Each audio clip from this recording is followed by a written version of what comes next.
Hi guys, today we are going to do some garden cleanup. You can see the sedum is really floppy and it is now September, so it is really fall time. I garden in zone 8A. I thought I would go through, kind of do a little bit of cleaning. I'm going to remove the sedum. You can see the sedum loves this place. It's beautiful, but because of all the rain we get in the south and the humidity, it tends to really flop over, and you can see we've had a couple weeks where it rained consistently every day, and the sedum has, I think, met its demise. I think I'm going to remove the sedum here, plant something else over here, and then plant sedum somewhere else where I'm not giving it a lot of attention or care. Sedum kind of wants to be left alone once you plant it. Make sure you give it a little bit of water, but it's kind of like a cactus. It's in the cactus family, so it tends to not want to have as much moisture as a lot of the other plants in this area. So I think I'm going to just get it all out, dig it up, and then I will probably relocate the root ball system, but I'm going to go in hard and prune it all the way back. So I think that's what we're going to do. And then I'm going to go over and limb up the chaste tree. That way I can kind of see from a canvas all the empty spots. I bought some mums over the holiday weekend that we just had in September. And I think that way I can kind of look and fill in the area where it looks a little bit bare. Like right here, I moved the sedum, cut the sedum back. Just need to dig up the root ball right there and then see what we want to plant. It took up so much space. Look at that. I have a lot of real estate space that I can plant a couple other things. And then I might transplant this coneflower. Is really pretty. I really enjoy the coneflower. I think this one might have that fungus disease though, so we might not relocate this one. Generally, even though it looks pretty, this one you can tell has a fungus because it's got a deformity in the flower. And there's this fungus, I can't remember the name of it. Somebody told me and I Googled it and they were correct. So this flower, this coneflower is doing pretty good, but you can see this one. I mean, you can still leave it if you want to. The only bad thing is the fungus is in the plant.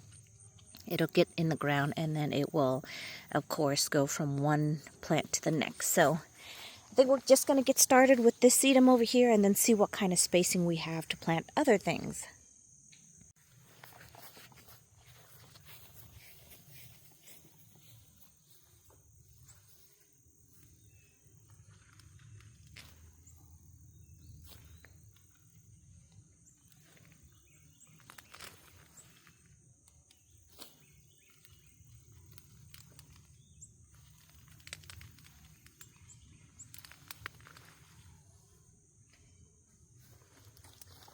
And I want to show you the sedum at the base. Once you pull it out, it has all these root nodes.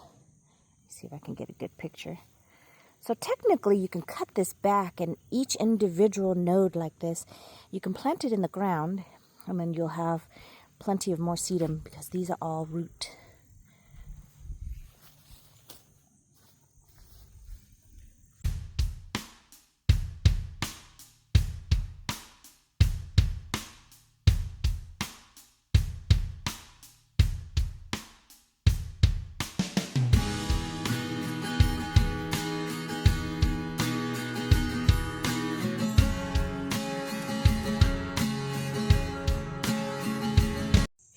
All right, we're going to relocate to a second spot. This is the third sedum. I had 4 sedums planted over here. And you can see what they're beautiful. I hate to remove them. The pollinators love them and they're so pretty, but it's just this floppage in the middle is just driving me crazy. So I think it's fall time. I'm going to remove it, give it a different spot, and then see how it does next year. I've got other sedums in other places, so the pollinators are definitely not going to lose out on their food, but I think I'm going to just remove this as well.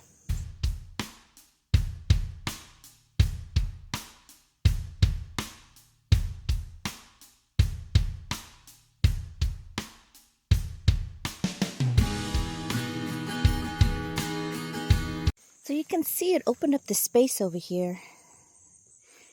I think I'm going to move this coleus. This coleus, for some reason, it's a very running habit. It doesn't form a very beautiful mound that I would like, as most sedums do. Like this sedum over here. It's a glorious, big, huge ball of sedum.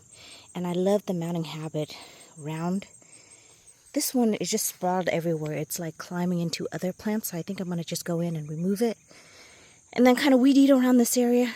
Ooh, it's a never-ending process of weed eating. That way it kind of opens up this area here. I can plant underneath this butterfly bush, keep this rose, and of course beautiful phlox. This is just a phlox that I got at a Garden Master when they had one of their plant sales. Purchased it for like, I think $5. And it's really beautiful. I like it this year. It's actually mature enough that I actually was able to divide it up, and I have 2 other plants. I think there's one over there, back there, you can see. So I divided this one and got 2, and then I think I rooted a couple more, so I'm going to also plant that in the ground. But I would like to have a couple of them around the property. These are not the newer variety. I would like to get my hand on the newer varieties, but the old one will be sufficient for now. Yeah, so we're going to go in and clean this area, and then I'll dig up that sedum area. Now, if you don't dig it up, sedum can grow from just a leaf node, or a leaf, or as you can see, the base of the trunk. So if you don't dig them up, this is what's going to happen. I didn't dig this up the other day when I started on the project. You can see it sends up little suckers from the base, and then it'll keep on growing. So you'll need to remove them if you want to relocate them somewhere else. Otherwise, they'll keep coming up for you, which is nice if you want to plant, continuously. That doesn't go away like annuals.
Right, couple sedum plants down, a few more to go. This one over here, you can see it is very floppy.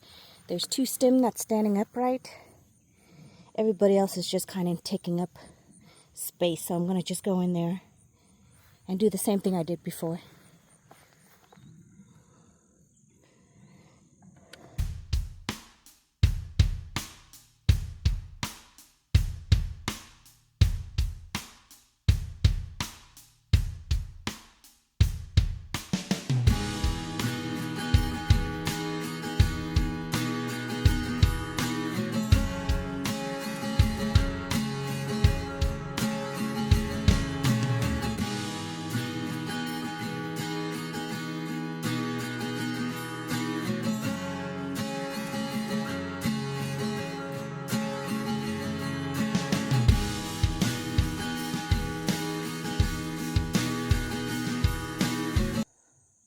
Okay, guys.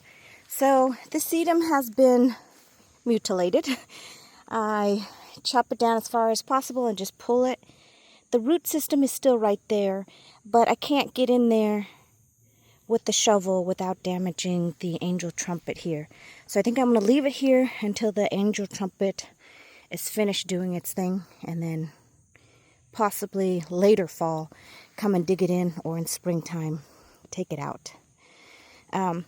You can see this trunk right here of the angel trumpet vine. This is the one I've been talking about that I need to remove, because it's really, instead of an upright habit, it's leaning really forward, kind of in the way of this butterfly bush and a couple other plants. I hate to remove it because you can see this one branch. Look at all the flowers. Like, that's insane, the amount of flowers it's giving off. Like, look at all that. Look at all those flowers when I lift it up. And I think maybe if I had caught it sooner and trained it more upright, it would have been okay. But you can see it's really needing a prune back. So I think I'm going to need the saw to get in here, because it's really thick. It's probably, what, a good 2-inch, I believe, down here at the base. So I'm going to have to come in and cut it. I think what I might do, leave these new growth right here, because see how when it leans, the nodes where it grows will send up new shoot, and those guys are pretty upright. So I'm going to just let maybe a couple of them grow and cut it right here. And then that way it can still go upward, and then still remove this huge limb, and then I can use it to propagate more.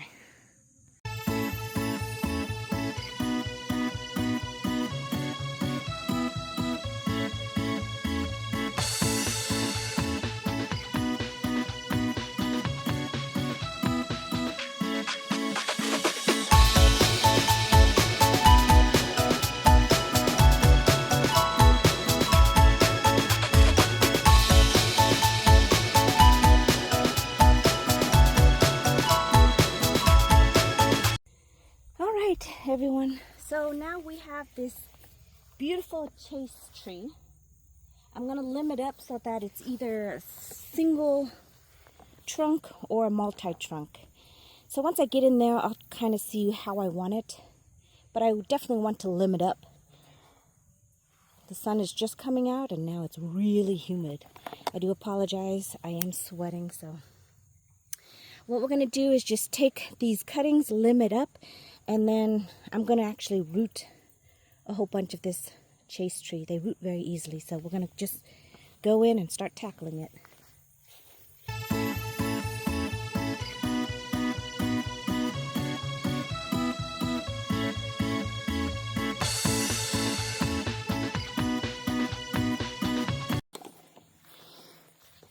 The more I get in there, the more I realize that even though this chaste plant is only a year old, you can see its hardy stem. Look at how big this trunk is. I don't think I can cut the pruner. I cannot use the pruner to cut this, so I'm gonna have to wait for the saw. The saw is in the husband's truck. We had helped a friend, my husband actually went and helped a friend do some electrical work at their house, and he brought all the tools that we had to their house because he didn't know what kind of tools they have. And you don't want to be working on electrical stuff and into walls and buildings without the proper tools. So it's in his truck and I don't have it. I can always remove the smaller limbs, I guess, and then leave the big one for when he gets home, and then I'll finish up the project. But you can see these lower ones, like this one, I can remove. And then we'll see. It looks like it might just be, there's two big thick trunks in here. See, this one here and this one here, but this one is already, I might have to cut two nodes out. Let's get in there a little bit more, and this one is like all the way to the ground, so we'll have to just get in there and keep on going.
Alright, so how it looks on this side, it's a little bit bare because this branch here that's sticking out, I took all of it off. I'm waiting for the saw to cut it all the way back over there. So it will actually only have this limb that is going upward. I think I am going to do a multi-trunk for now. I'm going to choose this one because it's more upright. And then there is this tiny little one right here that's at the base. And I'm going to just let that one grow. And so I'll have a three multi-trunk, 3 stem or 3 trunk, I guess, chaste tree. You can see this one trying to get the light. It came all the way out here. Fresh new growth, beautiful looking chaste. I wish it was more upright, but you could see the habit was so bushy that it really needed to come out in order to get the sunlight. So we're doing pretty good in the structure wise. I'm pretty happy. Going to come in and just move that, a couple of the limbs at the base, and this one in order to make room for that one to grow. We're going to cut this one all the way back. I think it's just too, it's leaning too far to the outside as opposed to upright. So I'm going to remove that one.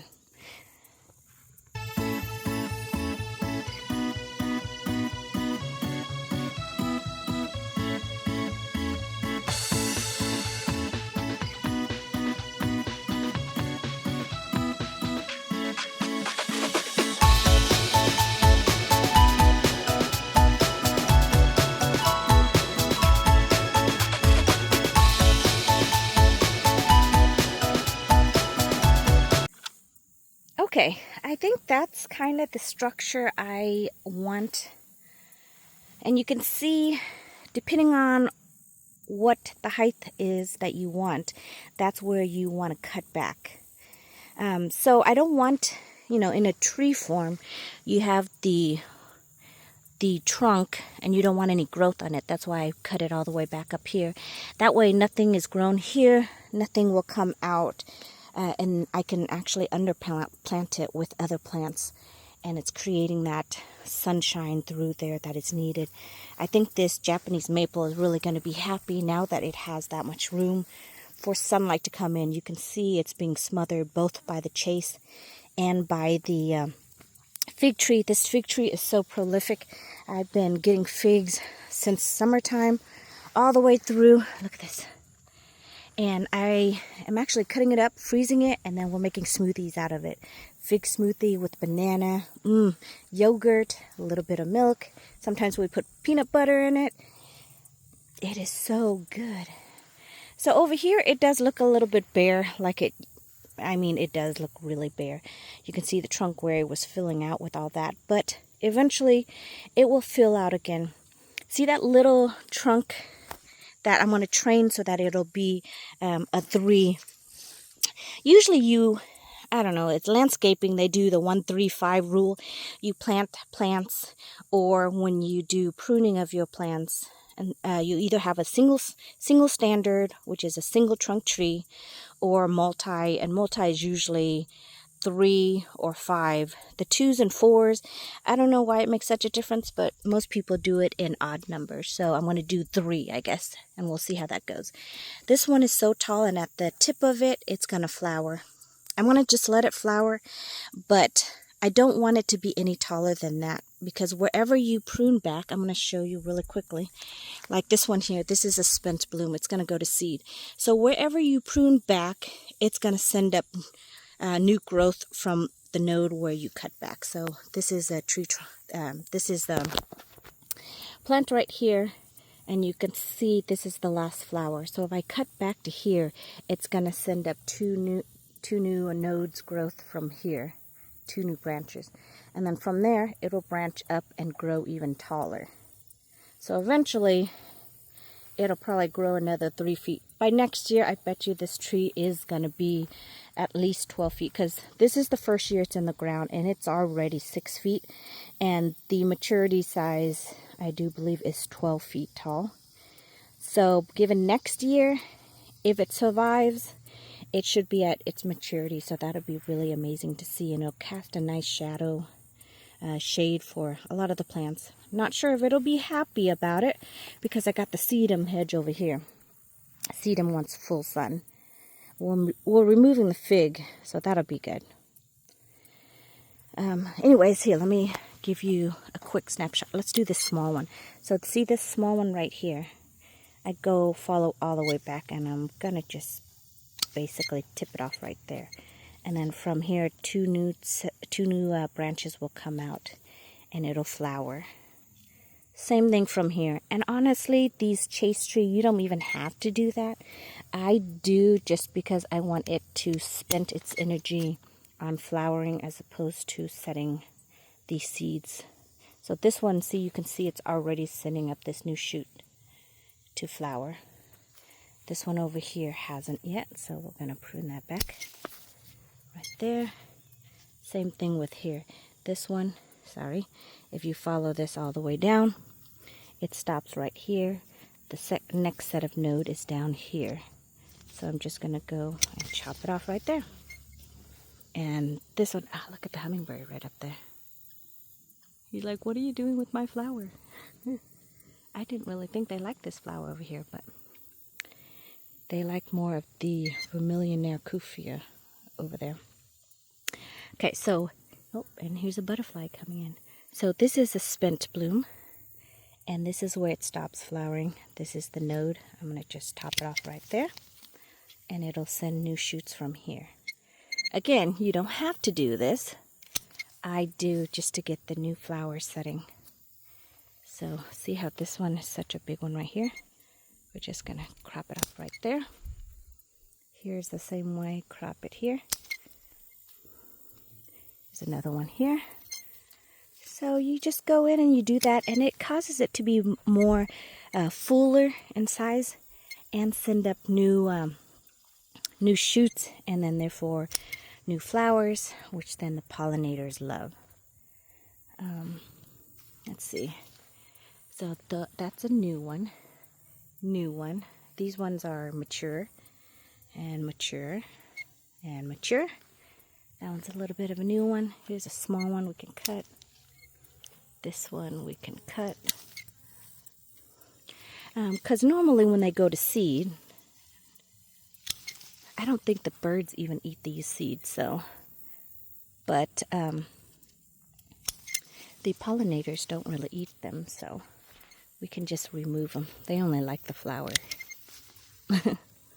Oh, see, this one I didn't cut far enough back, because see how this is part of the plant right there? I mean the flower, so I just need to cut it back a little bit more.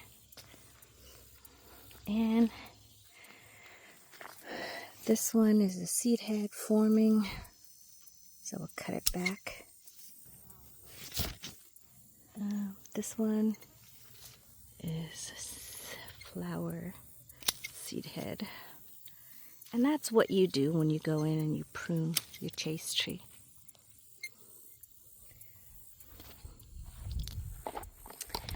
Alright, and then I'll finish wrapping up, just cutting these back. And then I think I'll leave it like that. It'll probably give us another good flush before the first frost. And then that way it'll be enough for the food for all the pollinators. And that is how you create a standard.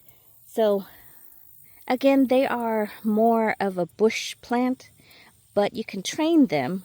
That being said, every year it's going to send suckers from the base, and even from these limbs, new suckers might show up. So you're going to have to come in and be diligent in just cutting it back. It's really not that difficult to do. You can either wait and then just do it all at once, or do it as it comes, whatever meets your fancy. Or if you don't want to do that, just come in and see. You can remove these leaf nodes and leaf, and that way it'll make more of a clean, as opposed to these ones without the knuckles. See how these ones have knuckles where I cut? So it'll have these knuckles. But with this one, I come in and I do that, it won't have the knuckle like the older mature one. So that is it, you guys. Thank you. so much for watching in this garden video. Got a couple other things that I might do, so I might turn it back on. I do have another chaste tree, again, grown from cutting over here that I think, I'm not sure, I might limb it up, because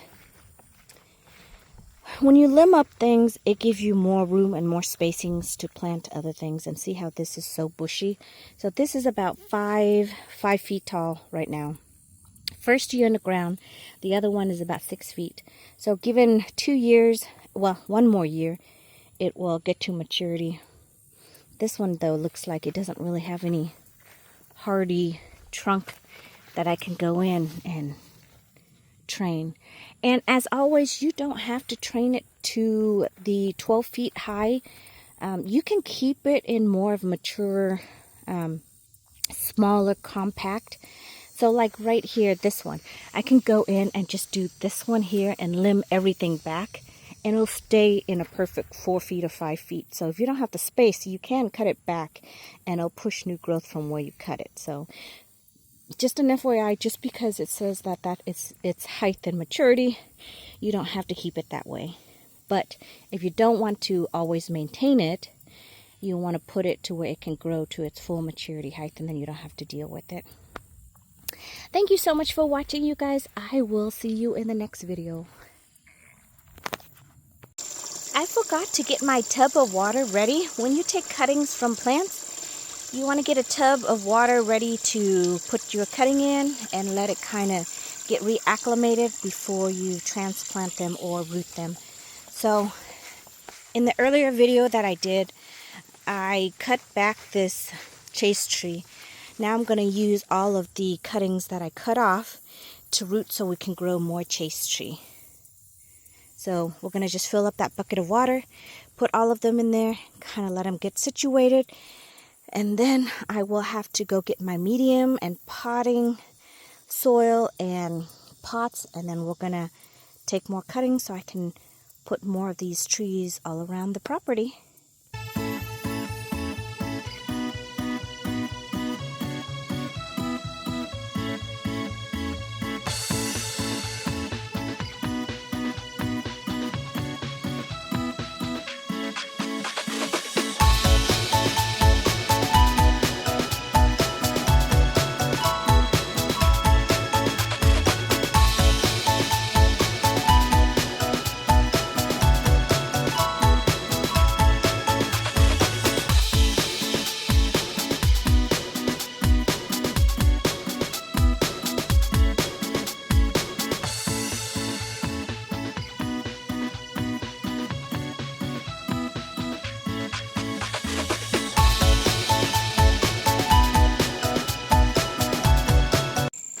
I probably, most likely, won't need all of this, but why not, right? Go big or go home. So I want to use all this. I really need to stake up this angel trumpet. It's kind of really floppy, but we're just going to let it get situated in there for a little while. It'll probably wilt, but it's not so very hot today like the other day. Yesterday was so hot. I think it'll be fine, and then we'll take some cuttings, and then we will root them and hope for more plants.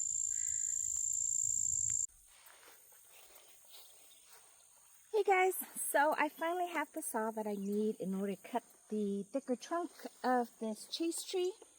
So I thought I'll finish up this project and then continue on to the next project.